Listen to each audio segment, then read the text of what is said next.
যারা সমাজ থেকে রাষ্ট্র থেকে কোরআনের আইন বাতিল করেছে, যারা আইন অঙ্গন বিচার অঙ্গন থেকে কোরআনের বিচার ডিলিট করে দিয়েছে, নবীজি বলবেন অরব এই লোকগুলো তাদের জীবনের সকল সেক্টর থেকে কোরআন পরিত্যাগ করেছে, এজন্য আমিও তাদেরকে পরিত্যাগ করলাম। নবীজি যদি হাসরের মাঠে বলেন আমি কাউকে পরিত্যাগ করলাম, তার আর বাঁচার কোনো উপায় থাকবে? আমরা কোর্ট কাচারি আদালত কোরআন নাই, এর লাগি কি হইছে? বিচারের নামে অবিচার হয় মাঝে মাঝে। নিরপরাধী মানুষ অপরাধী, মাছ ফুরাইছে কি গে আর মামলা খাইছে কি গে, দেখো ঠিক আছে নি কথা? ও তা চলে, বিচারের নামে অবিচার। নিরপরাধী মানুষ যারা কোরআন হাদিস চর্চা করেন তারার হাত হাত খোলা ফাও ডান্ডাবি, আর সুর ডাকাইত গায়িকা নায়িকা বজ্জাত সম্ভব ইতারে জেলখানা থেকে বাইরে দেওয়া হয়েছে। ঠিক আছে নি কথা? এটা কিয়ামতের আলামত, এগুলা কিয়ামতের আলামত। দলিল কিতা? আল্লাহ রাসূল কইছেন ইন্না মিন আসরাতিস সাআহ, কিয়ামতের একটা আলামত হলো ইউসাদদিকু ফিহাল কাযিব ওয়া ইউকাযযিবু ফিহাস সাদিক, সত্যবাদীকে মিথ্যাবাদী, মিথ্যাবাদীকে সত্যবাদী, আমানতদারকে খেয়ানতকারী, খেয়ানতকারকে আমানতকার, এই কি বলে আমানতদার বানানো হবে। এগুলো সব হলো কিয়ামতের নাম। সব জায়গায় যদি কোরআন থাকতো ইনসাফ প্রতিষ্ঠা হতো, জুলুম থাকতো না। আমরা দেশের সম্পদের কমতি নাই, সম্পদ আছে, এটার সুষ্ঠু ব্যবহার আর ইনসাফ ভিত্তিক বন্টন যদি থাকে, আর বালা মানুষরা তো যদি দায়িত্ব যায়, সমাজ রাষ্ট্র বদলে যাব ইনশাআল্লাহ। এর কারণে কোরআন সব জায়গা কোরআনের আইন প্রতিষ্ঠার লাগে আমরা ঐক্যবদ্ধ হওয়া লাগবে। রাজি আছেন তো আপনারা? রব্বুল আলামিন কোরআনের প্রথম আয়াত নাজিল করেছেন ইকরা, পড়ো, পড়তে হবে। এই কোরআনের প্রথম দাবি হলো এই কোরআনকে বিশুদ্ধ করে পড়তে হবে।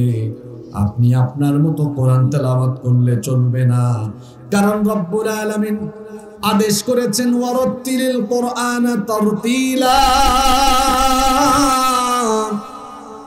তারতিলের সাথে তাজওয়ীদের সাথে তাহসিনের সাথে বিশুদ্ধ করে কোরআন পড়ো।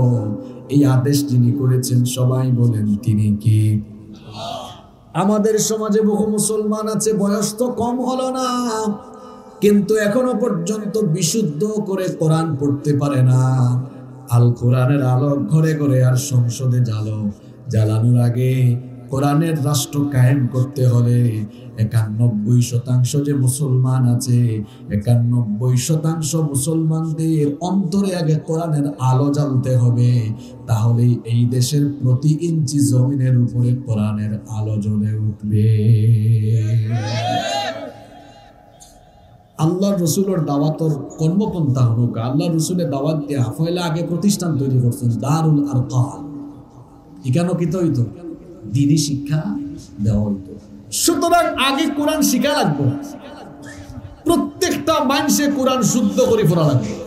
এর লাগে প্রতিটা এলাকায় এলাকায়, গ্রামে গ্রামে, মসজিদে মসজিদে প্রয়োজনে কোরআন শিক্ষা কেন্দ্র থাকা দরকার, যাতে প্রতিটা মানুষের কোরআন তেলাওয়াত শুদ্ধ হয়। কোরআন তেলাওয়াত যদি শুদ্ধ না হয় আপনার নামাজ নষ্ট, কারণ নামাজের একটা ফরজ হলো বিশুদ্ধ করে কোরআন তেলাওয়াত করা। আপনি যদি নামাজের ভিতরে বিশুদ্ধ করে কোরআন তেলাওয়াত না করেন, আপনার নামাজটা ফাসেদ হয়ে যাবে, নষ্ট হয়ে যাবে। অশুদ্ধ তেলাওয়াতে নামাজ নষ্ট হয়।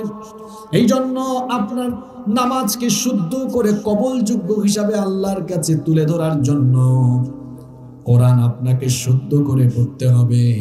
আমরা অনেকে আছি এখনো বিশুদ্ধ করে কোরআন শিখি নাই, এমনকি আমরা আমাদের নিজের সন্তানদেরকেও এখনো কোরআন শিখাই নাই।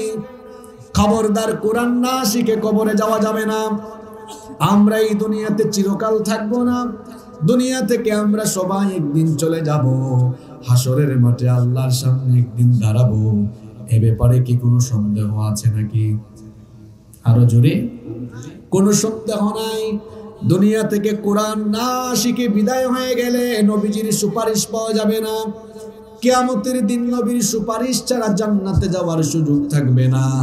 যারা কোরআন না শিখে, কোরআন না পড়ে কোরআন না বুঝে কোরআন না মেনে দুনিয়া থেকে চলে যাবে। রব্বুল আলামিন বলছেন ওই সকল লোকদের বিরুদ্ধে নবীজি আল্লাহর কাছে অভিযোগ করবেন। কোরআনুল কারীমের 25 নম্বর সূরা সূরাতুল ফুরকানের 30 নম্বর আয়াতে রব্বুল আলামিন বলছেন ওয়াকালার রাসূলু ইয়া রাব্বি ইন্না কওমি ইত্তাখাযু হাযাল কুরআনা মাহজুরা।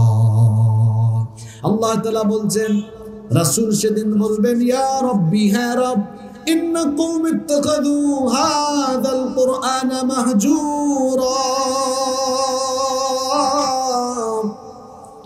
হে আমার রব, আমার উম্মতের এই লোকগুলো কোরআন পরিত্যাগ করেছিল। দুনিয়াতে থাকা অবস্থায় তারা কোরআন পড়ে নাই, কোরআন বুঝে নাই, কোরআন মানে নাই।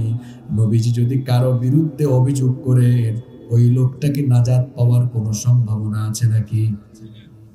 যারা নিজের সন্তানদেরকে কোরআন শেখান নাই, যারা সমাজ থেকে রাষ্ট্র থেকে কোরআনের আইন বাতিল করেছে, যারা আইন অঙ্গন বিচার অঙ্গন থেকে কোরআনের বিচার ডিলিট করে দিয়েছে, নবীজি বলবেন ও রব, এই লোকগুলো তাদের জীবনের সকল সেক্টর থেকে কোরআন পরিত্যাগ করেছে, এজন্য আমিও তাদেরকে পরিত্যাগ করলাম। নবীজি যদি হাসরের মাঠে বলেন আমি কাউকে পরিত্যাগ করলাম, তার আর বাঁচার কোনো উপায় থাকবে? শুধু যে নবীজি পরিত্যাগ করবেন বিষয়টা এতটুকুতে সীমাবদ্ধ নয়। আল্লাহ বলছেন কোরআন না শিখে যারা দুনিয়া থেকে চলে যাবে, আমি তাদের জন্য দুনিয়া এবং আখিরাতে মোট শাস্তি রেখেছি 3টা। জুড়ে বলেন কয়টা? রব্বুল আলামিন কোরআনুল কারীমের 20 নম্বর সূরা সূরাতুত তাহা এর 124 নম্বর আয়াত থেকে বলছেন ওয়ামান আরাদা আন যিকরি ফাইন্না লাহু মাঈশাতান দানকা ওয়া নাহশুরুহু ইয়াওমাল কিয়ামাতি আ'মা। আল্লাহ তাআলা বলছেন যারা আমার উপদেশ সম্বলিত এই কিতাব থেকে মুখ ফিরিয়ে নিবে, ফাইন্না লাহু মাঈশাতান দানকা, আমি তাদের জীবনকে সংকীর্ণ করে দিব। মুফাসসিরিন কেরাম মাঈশাতান দানকার ব্যাখ্যায় দুটো অর্থ দিয়েছেন। জীবনকে সংকীর্ণ করার মানে হলো, 1 নম্বর অর্থ তারা দিয়েছেন যে সকল লোকেরা জীবনে কোরআন শিখবে না, জীবনে যারা কোরআনের আইন কানুন মানবে না, আল্লাহ বলছেন 1 নম্বরে আমি তাদের জীবনের সুখ শান্তি কেড়ে নিব। টাকা দিয়ে, পয়সা দিয়ে, ক্ষমতা দিয়ে সুখী হওয়া যায় না। সুখ শান্তি এগুলো হচ্ছে আল্লাহর নিয়ামত। কারণ বহু টাকাওয়ালা মানুষ আছে রাতের বেলা ঘুমাতে পারে না, আবার বহু রিকশাওয়ালা আছে রাতের বেলা এশার নামাজের পরে আলু ভর্তা ডাল ভাত দিয়ে খেয়ে নাকে তেল দিয়ে ঘুমায়।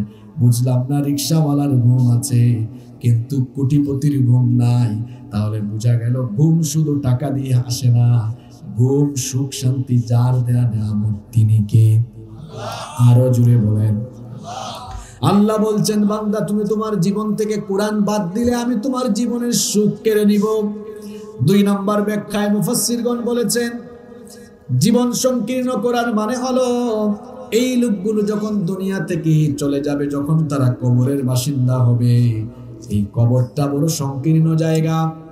আমরা তো বাসা বাড়িতে 7x5 ফিট লম্বা, 5 ফিট চওড়া বিশাল বিশাল খাটে খুব আরাম করে ঘুমাই, পরিষ্কার পরিচ্ছন্ন সুন্দর পরিপাটি বিছানায় ঘুমাই। কিন্তু কবর বড় ভয়ানক জায়গা, যেখানে কোনো ইন্টেরিয়র নাই, লাইটিং নাই, যেখানে কোনো আলো নাই, বাতি নাই, সাথী নাই, কিচ্ছু নাই।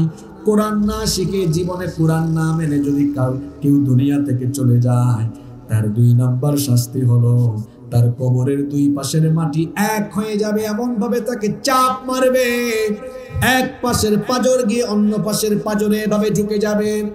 3 নম্বর শাস্তি হলো ইসরাফিলের সিংহার ফুৎকারে যখন মানুষগুলো কবর থেকে উঠবে, তখন যারা দুনিয়াতে কোরআন না শিখে চলে গিয়েছিল, আল্লাহ বলছেন ওয়ানা শুরুহু ইয়াউমাল কিয়ামাতি আ'মা, আমি এদেরকে অন্ধ করে হাসরের মাঠে তুলব। এরা যখন অন্ধ অবস্থায় কবর থেকে উঠবে, তারা তখন বলবে রব্বি লিমা হাশারতানি আ'মা ওয়া ক্বাদ কুনতু বাসীরা। ও রব, আমাকে অন্ধ করে দিয়েছো কেন?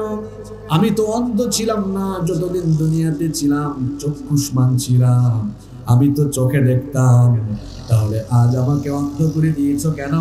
আল্লাহ তখন জবাব দিবেন, কাযালিকা আতাতকা আয়াতুনা ফানাসিতা ওয়া কাযালিকাল ইয়াউমা তুনসা। আল্লাহ বলবেন, তুমি যখন দুনিয়াতে ছিলে বান্দা, চোখ থাকিতেও তো তুমি অন্ধ হয়ে গিয়েছিলে, তোমার চক্ষু ছিল, সব দেখেছো, সব পড়ে ফেলেছো, কোরআন পড়ো নাই। দুনিয়াতে থাকা অবস্থায় তুমি কোরআন দেখো না, এজন্য তোমার চোখ আমি আজ অন্ধ বানিয়ে দিয়েছি। আর দুনিয়াতে থাকা অবস্থায় তুমি সব মনে রেখেছো, কোরআন ভুলে গিয়েছো, এজন্য আজ হাসরের মাঠে তোমার মতো গোলামকে আমি আল্লাহ ভুলে গেলাম। বাঁচার কোনো উপায় আছে?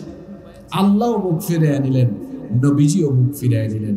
আল্লাহ এবং রাসূলের সন্তুষ্টি যদি আমরা চাই, দুনিয়াতে থাকা অবস্থায় কোরআন শুদ্ধ করে শিখে, কোরআন পড়ে বুঝে মেনে দুনিয়া থেকে বিদায় হওয়ার দরকার আছে না নাই? তাহলে কোরআনের 1 নাম্বার দাবি হলো শুদ্ধ করে কোরআন শেখা।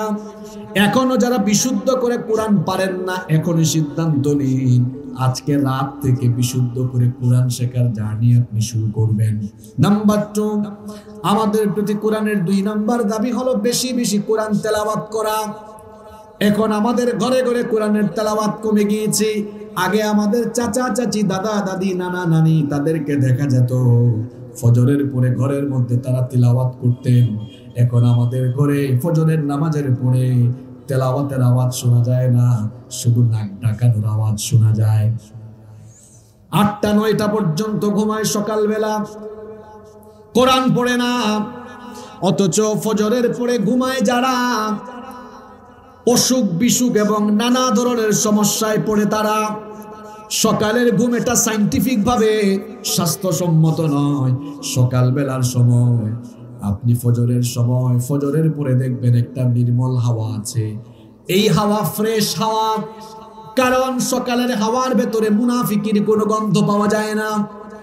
সকালে আল্লাহর তরফ থেকে একটা নির্মল হাওয়া প্রবাহিত হয়।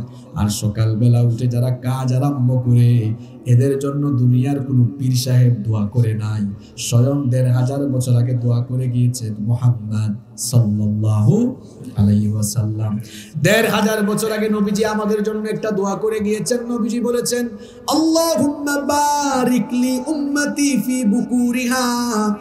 খুব সুন্দর দোয়া, খেয়াল করে শুনেন, নবীজি দোয়া করেছেন, আল্লাহুম্মা বারিক লি উম্মতি ফি বুকুরিহা। নাবিসা ono মনে ওজাতুর ফুঞ্জিওয়ালা কয় হতন ono আছে। হায় হায় হায় হায় হায়, আপনি কুরআন মুখস্থ করবেন না, কুরআন যত বেশি মুখস্থ করবা আল্লাহ আপনি লস। আর একটু জোরে হোকা, কুরআন কিনা মুখস্থ করবা, আপনারা একটা টেকনিক দিয়ে দিতাম, সুন্দর টেকনিক দিই। দেখো কা কুরআন এটা মুখস্থ করা সহজ। আল্লাহ কইছেন, ওয়ালাকাদ ইয়াসসারনাল কুরআনা লিযিকর, আমি কোরআন সহজ করেছি। যদি সহজ না হতো 30 পারা কোরআন, কোটি কোটি হাফেজ এরা মুখস্থ করেছে না, কিভাবে ঢুকিয়েছে, সহজ করে দিয়েছেন কে? কিভাবে কোরআন মুখস্থ করবেন, টেকনিক শুনেন। প্রতিদিন 1 আয়াত মুখস্থ করেন। 1 আয়াত মুখস্থ করা কি কঠিন? মনে করেন আপনি একটা সূরা মুখস্থ করবেন, মনে করেন সূরা জিলজাল, আজকে 1 আয়াত পড়েন, হাঁটেন আর পড়েন, ইযা যুলজিলাতিল আরদু জিলজালাহা, সারা দিন পড়েন এই 1 আয়াত, আজকে বেশি না, 1 আয়াত। আগামীকাল আর 1 আয়াত পড়েন, ওয়া আখরাজাতিল আরদু আথকালাহা, বাস সারা দিন পড়েন। পরের দিন পড়েন, ওয়া ক্বালাল ইনসানু মা লাহা, 3 দিনে কত হইছে? পরের দিন আরো 1 আয়াত পড়েন, ইয়াউমা ইযিন তুহাদ্দিসু আখবারাহা, পরের দিন আরো 1 আয়াত পড়েন, বিআন্না রাব্বাকা আওহা লাহা। 5 দিনে কয় আয়াত হইছে? জোরে হোকা, ফাসায়াত হইছে, ও ফাসায়াত অ্যাপ্লাই শুরু হইব 5 নম্বর দিন থেকে প্রতি ওয়াক্ত নামাজ আইলে ফয়লা রেখাতেও পড়বা ইযা যুলজিলাতিল আরদু জিলজালাহা ওয়া আখরাজাতিল আরদু আথকালাহা ওয়া ক্বালাল ইনসানু মা লাহা ইয়াওমাইযিন তুহাদ্দিসু আখবারাহা বিআন্না রাব্বাকা আওহা লাহা। আল্লাহু আকবার। হয়ে গেছে না নেই এক রাকাত নামাজ বাদর রেখাত পড়ে লোকা কুল হু আল্লাহ ওয়ালা আছে যেটা আপনার আগের ফুঞ্জি আছিল আগের ফুঞ্জি যদি হুরে খাত মারি দেউকা ও তো শেষ। এখন কইবা যে প্রতি ওয়াক্ত এখানে এই ফাসায়াত পড়তাম, কুরআন পড়লেও মনে থাকে না, নামাজও যখন আপনি গিয়ে অ্যাপ্লাই করবা তখন অন্তরের লোকে গাতি জীবই তা।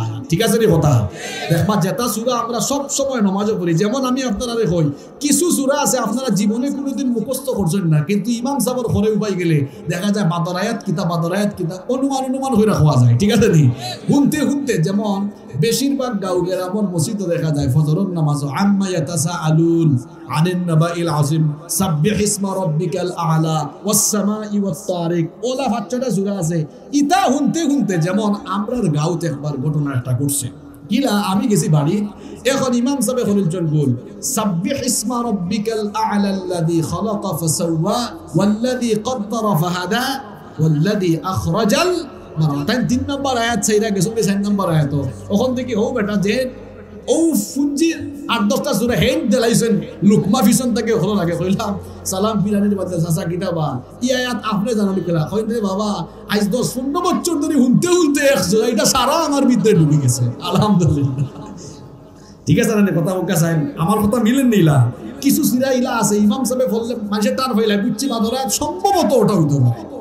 তাহলে কুরআন শিখা কুরআন মুখস্থ রাখা সহজ না কঠিন? ওলা আপনারা পারতেন না ডেইলি এক আয়াত দুই আয়াত করে কোরআন হিকি ফুঞ্জি বাড়াইতে পারবানি? আউকা ফুঞ্জি বাড়াইলে লাভ হইব কিতা? পুঞ্জি বাড়ালে পুঁজি বাড়ালে কি লাভ হবে শুনেন।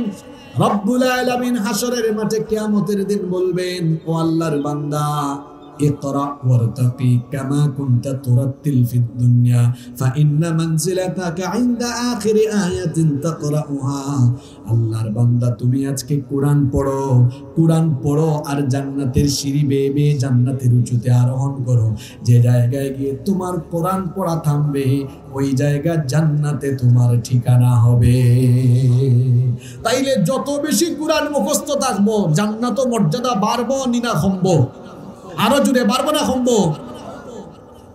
4 নম্বর দাবি হলো কোরআন যথাসাধ্য মুখস্থ করা। সবাইকে হাফেজ হওয়া লাগবে এমন নয়, কিন্তু যতটুকু পারেন বেশি বেশি কোরআন মুখস্থ করবেন। নাম্বার 5 নম্বর হলো কোরআন বুঝবেন, কারণ কোরআন বুঝার জন্য নাজিল করেছেন কে? কোরআন না বুঝলে অবস্থা এমন হবে কোরআন তিলাওয়াত করবে কিন্তু কোরআনের সঙ্গে জীবনের কোনো আমল মিলবে না। এজন্য দেখা যায় আমাদের বাংলাদেশে 91% মানুষ মুসলমান। 91 থেকে আমার তো মনে হয় গণনা করলে 85% পাওয়া যাবে এরা কোরআন কিচ্ছু বুঝে না, তুতা পাখির মতো কোরআন পড়ে। এই জন্য দেখা যায় এরা কোরআনও পড়ে আবার কথায় কথায় মিথ্যা বলে। এরা কোরআন পড়ে আবার চুরিও করে, কোরআন পড়ে আবার দেখা যায় সুদও খায়, ঘুষও খায়, ডাকাতি করে, জিনা করে, বদমাশি করে, কোরআনও পড়ে অন্যায় করে, অপকর্মও করে। কোরআনের সাথে জীবন মিলে না, কারণ হলো আল্লাহর বান্দা তুতা পাখির মতো কোরআন পড়েছে কিন্তু কোরআন বুঝে না। এক সুদখুর ই চাচা বাড়াইছন নবাস্তাকে ফজরের বাদে বাতিজারে ভাইজন যারে সুদ টাকা দিসলা কিতাবটা বাতিজা বহু তাগেরে বাবা টাকা দিসলা এমন তো টাকা দিলাই না। মাতে যায় বেরা চাচা নমাজ থাকি বাড়াইয়া ওটা নিবা মাত আচ্ছা যাও কা বাড়িত আমি আইরাম টেকা লইয়া চাচাই সুদও টেকা দিলে কি তৈব নমাজও ঠিক আবার বাড়িত গিয়া কোরআন তিলাওয়াতও ঠিক। চাচা এই দিন কোরআন কুল্লা ঘটনাক্রমে আরম্ভ করছেন সুদর আয়াত পড়া, ইয়া আইয়ুহাল্লাযীনা আমানু লা তাকুলুর রিবা আদআফাম মুদাআফা। আল্লাহ কইরা হে ইমানদার হল চক্রবৃদ্ধি আর সুদ খাইও না। তাই ওই আয়াত পড়া বাতি যাও আইছন টাকা লইয়া চাচা আইছি রেডি বাবারে ডিস্টার্ব দিস না কোরআন পড়লাম ওই পকেটে দিয়া হারাইয়া দিলা। ফরের সুদর আয়াত আর পকেটে ঢুকার কিওর টাকা জোরে হোকা হে সুদর আয়াতও পড়েন আবার সুদর টেকাও নে। তাইলে বুঝা যায় আমরা কোরআন খালি তুতা পাখির লাগান ফরলাম বুঝলাম না। আমরা যদি কোরআন বুঝতাম তাইলে এই যে আমরা মুসলমানের সন্তান হইয়া আমরা আল্লাহর নামে স্লোগান বাদ দিয়া ও নেতার হৌ নেতার নামে স্লোগান দিলাম না। আমরা যদি কোরআন বুঝতাম তাইলে কেউ হবাই দি কেউ হবাই দি কেউ আগে দি কেউ করে দি তাই যদি বাউয়ে দি না গিয়া আমরা যদি সত্যিকারের কোরআন বুঝতাম সবে আমরা আল্লাহর জমিনে আল্লাহর কোরআনের রাজ কায়েমর লাগি আমরা আন্দোলন করলাম। কোরআন বুঝলাম না ভাই, এর লাগি মানুষের ভিতরে কোরআন ঢুকাই দিত হইব আগে। হেতো এই আয়াত জানে ওরা ওয়ামান লাম ইয়াহকুম বিমা আনজালাল্লাহু ফাউলাইকা হুমুল কাফিরুন ফাউলাইকা হুমুজ জালিমুন ফাউলাইকা হুমুল ফাসিকুন। হেতো এটা জানে না, বুঝে না, এর কারণে মানুষের আগে কোরআন বলা করি বুঝাইতে। আল্লাহ বলছেন আফালা ইয়াতাদাব্বারুনাল কুরআন আম আলা কুলুবিন আকফালুহা। কি হলো তোমাদের, কেন তোমরা কোরআন বুঝো না, হৃদয়ঙ্গম করো না, কেন তোমরা কোরআন বোঝার চেষ্টা করো না? তাহলে কি অন্তর তালাবদ্ধ হয়ে গেল নাকি? অন্তরের তালা খুলে দেখ, অন্তরের তালা খুলে দিয়ে সবাই আল্লাহর কোরআন বুঝার চেষ্টা করে। কারণ কোরআনের 5 নম্বর দাবি হলো কোরআনটা বুঝে পড়া।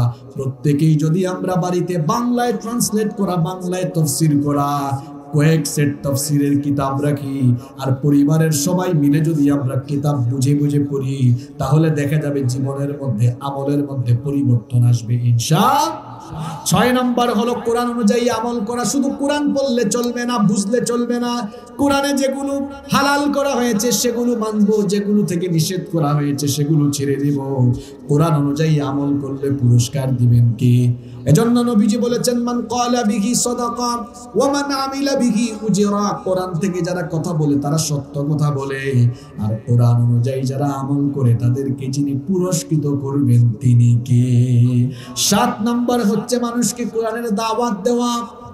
যতটুকু সম্ভব আপনি আপনার মতো দাওয়াত দিবেন, মানুষের কাছে কোরআনের দাওয়াত পৌঁছে দিবেন। কোরআনের সমাজ প্রতিষ্ঠার জন্য, কোরআনের রাষ্ট্র কায়েমের জন্য, কোরআনের আন্দোলনের সাথে আপনি সম্পৃক্ত হয়ে যাবেন। কারণ কোরআন শুধু নিজে বিশুদ্ধ করে পড়ে শিখে বুঝে মেনে এতটুকু দিয়ে আপনি কোরআনের দাবি পূরণ করতে পারবেন না। কোরআনের সমাজ প্রতিষ্ঠার জন্য মানুষের কাছে কোরআনের দাওয়াত পৌঁছায় দিতে হবে। এই জন্য আপনি কোরআনের আন্দোলনে সম্পৃক্ত হবেন। কোরআনের রাষ্ট্র গঠনের জন্য যারা কোরআনের রাজ কায়েম করতে চায় তাদের সাথে ওই আন্দোলনে আপনি শামিল হবেন। কারণ আল্লাহ বলেছেন ওয়াল তাকুম মিনকুম উম্মাতুন ইয়াদউনা ইলাল খায়রি ওয়া ইয়ামুরুনা বিল মারুফি ওয়া ইয়ানহাউনা আনিল মুনকার ওয়া উলাইকা হুমুল মুফলিহুন।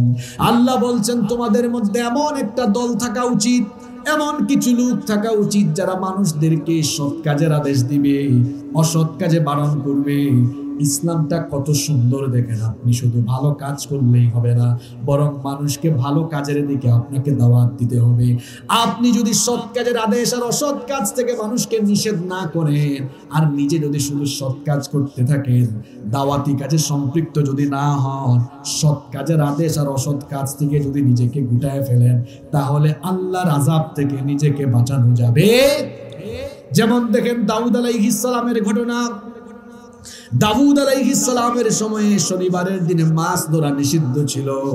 আল্লাহর এই আদেশকে কেন্দ্র করে দাউদ নবীর উম্মত 3 ভাগে বিভক্ত হয়ে গেল। প্রথম শ্রেণীর লোকেরা তারা ভেবেছিল আল্লাহ তো বলেছেন মাছ না ধরার জন্য, মাছ না খাবার জন্য, আমরা ধরবো না খাবো না, কিন্তু শনিবারে আটকে রাখবো, রবিবারে ধরে ধরে তারপরে খাবো। এরা একটু টেকনিক করে আল্লাহর আইন অমান্য করলো। এটা হলো এক শ্রেণীর লোক।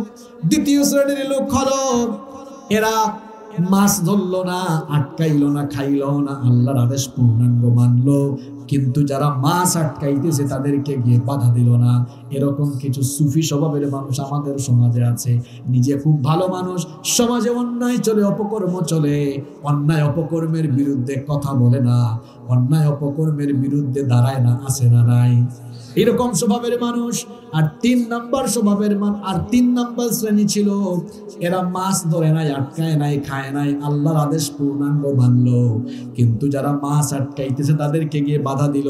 কেন তোমরা মাছ আটকাও? কারণ নিষেধ দিয়েছেন কে? এই 3 গ্রুপ। আল্লাহর গজব যখন আসলো, ফেরেশতা বলল রব এখানে তো 3 গ্রুপ আছে, কাদেরকে গজবের আওতায় আনবো আর কাদেরকে বাদ দিব? আল্লাহ বললেন যারা মাছ ধরে নাই, আটকায় নাই, খায় নাই এবং যারা বাধা দিয়েছে এদেরকে আলাদা করে ফেলো, আর বাকি 2 গ্রুপের উপরে গজব দাও। ফেরেশতা বলল ওই 2 গ্রুপের মধ্যে তো এক গ্রুপ আছে যারা মাছ ধরেছে, মাছ আটকায় রেখেছে, এরা না হয় অপরাধী, কিন্তু আরেক গ্রুপ এরা তো মাছ ধরে নাই, আটকায় নাই, খায় নাই, তাহলে এদের উপরে কেন গজব দিব? আল্লাহ বললেন গজব আগে এদের উপরেই দাও, কারণ এরা আমার আইন মেনেছে ঠিক আছে, কিন্তু আমার আইন অমান্যকারীদেরকে গিয়ে সাবধান করে নাই, দাওয়াত নিয়ে যায় নাই, সতর্ক করে নাই। শেষ পর্যন্ত বনি ইসরাইলের এই 2 গ্রুপ থেকে 70,000 ইহুদিকে, যুবকদেরকে বানর এবং যুবকদেরকে বানর আর বৃদ্ধদেরকে শূকরে পরিণত করা হয়েছিল। আল্লাহ এই ঘটনা কোরআনুল কারীমে বলেছেন, ওয়ালাকাদ আলিমতুমুল্লাযীনা তাদাউ মিনকুম ফিস সাবতি ফাকুলনা লাহুম কুনু কিরাদাতান খাসিইন। আল্লাহ বলছেন আর অবশ্যই শনিবারের বিধান তোমাদের জানা আছে, শনিবারের ঘটনা অমান্যকারীদের কি পরিণতি হয়েছিল, এদেরকে যে বানরে পরিণত করা হয়েছিল সেই ঘটনা তোমরা জানো। এই ঘটনাটা বলার উদ্দেশ্য হলো আপনি শুধু কোরআন পড়বেন, কোরআন বুঝবেন, কোরআন মানবেন, কোরআন অনুযায়ী আমল করবেন, কিন্তু আপনার সমাজ, আপনার কমিউনিটি, আপনার সোসাইটি, আপনার উপজেলা, আপনার দেশকে কোরআনের আলোয় আলোকিত করার জন্য, কোরআনের রাষ্ট্র, কোরআনের সমাজ কায়েমের জন্য আপনি যদি কোরআনের দাওয়াতি কাজে সম্পৃক্ত হয়ে না যান, তাহলে নিজের আমল দিয়ে শুধু জান্নাতে যাওয়া যাবে? এজন্য আমাদের সবাইকে কোরআনের আন্দোলনে শামিল হওয়ার দরকার আছে না নাই? কারা কারা কোরআনের আন্দোলনের সাথে থাকবো না হাত তুলেন। আল্লাহর কুতুব, আপনার মনোযোগ আসেনি? কারা কারা আল্লাহর কোরআনের আন্দোলনের সাথে আমৃত্যু লেগে থাকবো? হাত তুলে একটু আল্লাহকে দেখান তো। মাশাআল্লাহ, মাশাআল্লাহ, লিল্লাহি তাকবীর। হাত নামান। আপনারা কি তার তালে তালে হুনরা না পয়েন্ট গুলা মনে রাখলা? আমি কিন্তু পয়েন্ট বাই পয়েন্ট হয়েও যাইলাম। কয়টা পয়েন্ট হয়েছে হোকা চাই? আঙ্গুল দেখিয়া হোকা 7টা, আর বাকি আছে একটা। আবার একটু আপনারা মনে করাই দিই, কোরআনের 1 নম্বর দাবি হইল আগে এই কোরআন রে বিশুদ্ধ করে হিকা, আগে এখান ফরা বালা করি। ইলা নাই আলাম তারা কাইফা ফালা। আল্লাহ আমাকে মাফ করুন, আমি ট্রোল করে আসলে পড়ি নাই, আপনাদেরকে বোঝানোর জন্য। ইলা বললো হইতো না, জেলা মনে চায় মানছে ওলা ফরের কোরআন, ইলা কোরআন বললো হইতো না। কোরআন ফরতেই বা বিশুদ্ধ হইলে এটা কোরআনের 1 নম্বর হক। এরপরে 2 নম্বর হক হইল তিলাওয়াত হিকিলছেন, বেশি বেশি বেশি বেশি কোরআন ফরবা আর হুদবা 2। 3 নম্বর হইছে এবলা গরর মানুষের কোরআন শিখাইবা। 4 নম্বর হইছে বেশি বেশি কোরআন মুখস্থ করার ট্রাই করবা, ও আলাম তারা থেকে নাচ পর্যন্ত ফুঞ্জি লইয়া বই রইবা। হঠাৎ হইলাম 4টা। 5 নম্বর হইছে কোরআন বুঝা, বুঝা কোরআন পড়া। আচ্ছা আমি বুঝলাম না, মাস্টার ডিগ্রি পর্যন্ত শত শত বই পড়ার টাইম পাইছে। আল্লাহর বান্দায় এত বছর বয়স হয়ে গেছে, এই কোরআন এখানে অর্থ সহ পড়তে পাই কতদিন সময় লাগে? ধরিলাম 2-3 বছর। হনকা ক্যালকুলেটর মাইরা দেখুকা, ডেইলি যদি 10 আয়াত অর্থ সহ পড়েন 3 বছরের ভিতরে সারা কোরআন শেষ। ওখানে পাররা না আপনি, আল্লাহরে কিতা জবাব দিবা আপনি?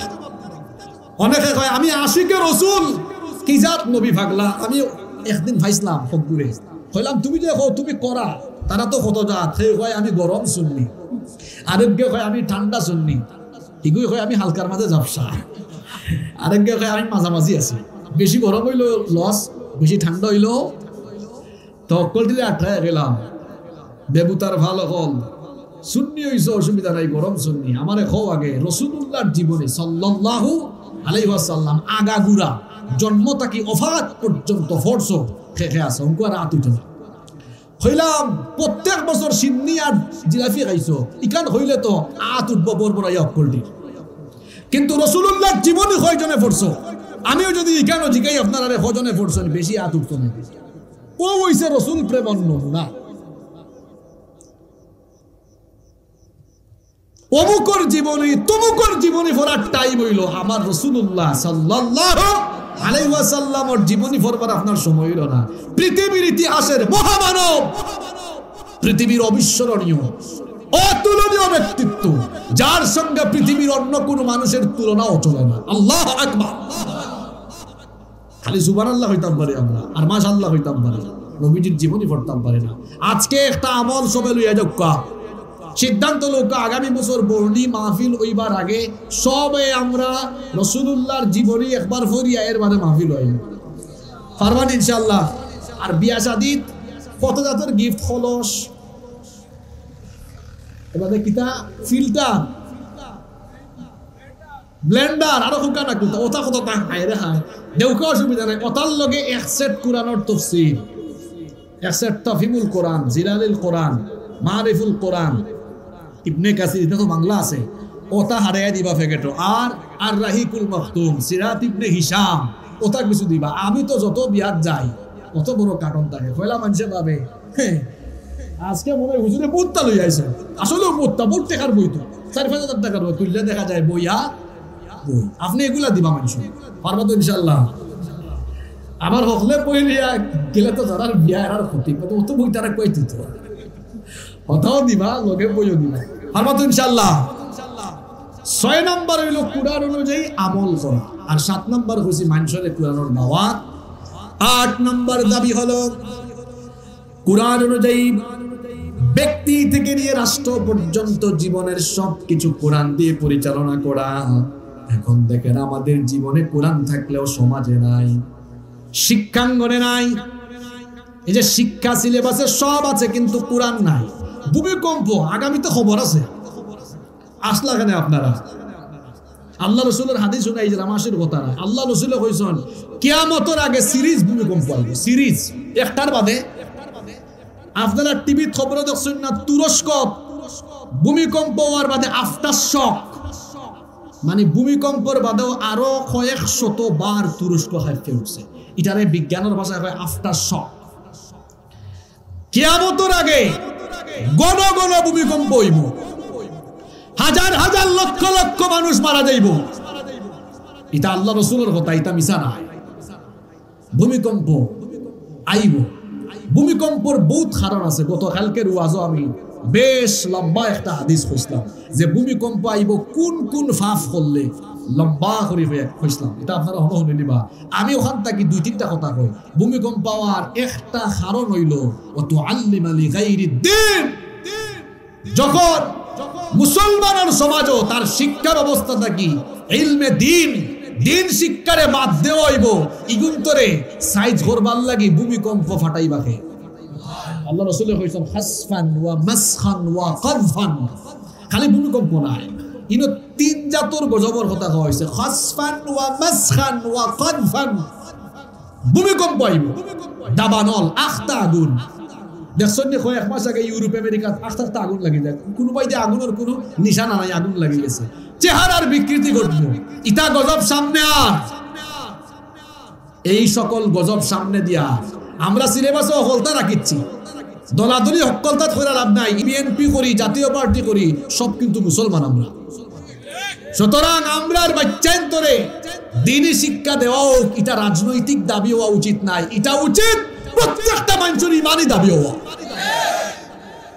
দিন শিক্ষা যখন উঠে যাব ভূমিকম্প আইব, তেও হাদিস শর্ট করে কইলাই, যখন রাষ্ট্রীয় সম্পদ গুলারে মানুষের নিজের সম্পদ মনে কইরা ফেটর ভিতরে আড়াইব, এর বাদে আমানতর যখন খেয়ানত আরম্ভ হইব, জিনা বাড়বো, বেবিচার বাড়বো, মদ্যপান যখন বাড়বো, এর বাদে মা বাবার আনুগত্য যখন কমে জীব, নিকৃষ্ট লোক যখন সমাজের নেতা হইব, গান বাজনা বাদ্যযন্ত্র এই সকল হারাম হারাম কাজ যখন সমাজে বাড়বো, আল্লাহ রাসূল কইছেন হাসফান ওয়া মাসখান ওয়া কাযফান, ঘন ঘন ভূমিকম্প, চেহারার আকৃতি নষ্ট, এর বাদে আপনার দাবানল বা অন্যান্য যত বালা মুসিবত, পাহাড় দশ চিত্রান, সিলেট কোন সময় অত ভয়াবহ বন্যা দেখছেন নি আপনারা? কি ভয়াবহ বন্যা, যেটা ভাই বন্যা হওয়ার কথা নাই, হবাই দিও বন্যা। এটা গজব। আর এই গজবটা কি বাঁচবার লাগি রাজি করতেই বখারে, মাতুকা রাজি করতেই বখারে, বয় ফাইতেই বখারে। কুরআনের 8 নম্বর দাবি হওয়াত আসলাম। 8 নম্বর দাবি হইল কুরআন সব জায়গা ঢুকানি। আইজ আমরার প্রতিষ্ঠানও কুরআন নাই, আমরা কোর্ট কাচারি আদালত কুরআন নাই। এর লাগি কি হইছে? বিচারের নামে অবিচার হয় মাঝে মাঝে। নিরপরাধী মানুষ অপরাধী, মাছ ফুরাইছে কি গে আর মামলা খাইছে কি গে। দেখো ঠিক আছে নি কথা? ও তা চলে। বিচারের নামে অবিচার, নিরপরাধী মানুষ যারা কোরআন হাদিস চর্চা করেন তারার হাত হাত খোলা ফাউডান দাবি। আর সুর ডাকাইত গায়িকা নায়িকা বজ্জাত সম্ভব ইতারে জেলখানা থেকে বাইরে দেওয়া হয়েছে। ঠিক আছে নি কথা? এটা কিয়ামতের আলামত, এগুলা কিয়ামতের আলামত। দলিল কিতা? আল্লাহ রাসূল কইছেন ইন্না মিন আশরাতিস সাআহ, কিয়ামতের একটা আলামত হলো ইউসাদ্দিকু ফিহাল কাযিব ওয়া ইউকাযযিবু ফিহাস সাদিক। সত্যবাদীকে মিথ্যাবাদী, মিথ্যাবাদীকে সত্যবাদী, আমানতদারকে খেয়ানতকারী, খেয়ানতকারকে আমানতকার এই কি বলে আমানতদার বানানো হবে। এগুলো সব হলো কিয়ামতের আলামত। সব জায়গায় যদি কোরআন থাকতো ইনসাফ প্রতিষ্ঠা হতো, জুলুম থাকতো। আমরা দেশে সম্পদের কমতি নাই, সম্পদ আছে। ইতার সুষ্ঠু ব্যবহার আর ইনসাফ ভিত্তিক বন্টন যদি থাকে আর বালা মানুষরা তো যদি দায়িত্ব যায়, সমাজ রাষ্ট্র বদলে যাব ইনশাআল্লাহ। এর কারণে কোরআন সব জায়গা কোরআনের আইন প্রতিষ্ঠার লাগে আমরা ঐক্যবদ্ধ হওয়া লাগবে। রাজি আছেন তো আপনারা? আল্লাহ আমাদের তৌফিক দুকা। কোরআনের যে 8টি দাবি আমরা, কোরআনের যে 8টা দাবি আমরা বললাম, এই 8টি দাবি পূরণ করার তৌফিক আল্লাহ আমাদের সবাইকে দান করেন। আমরা সবাই বলি আমিন।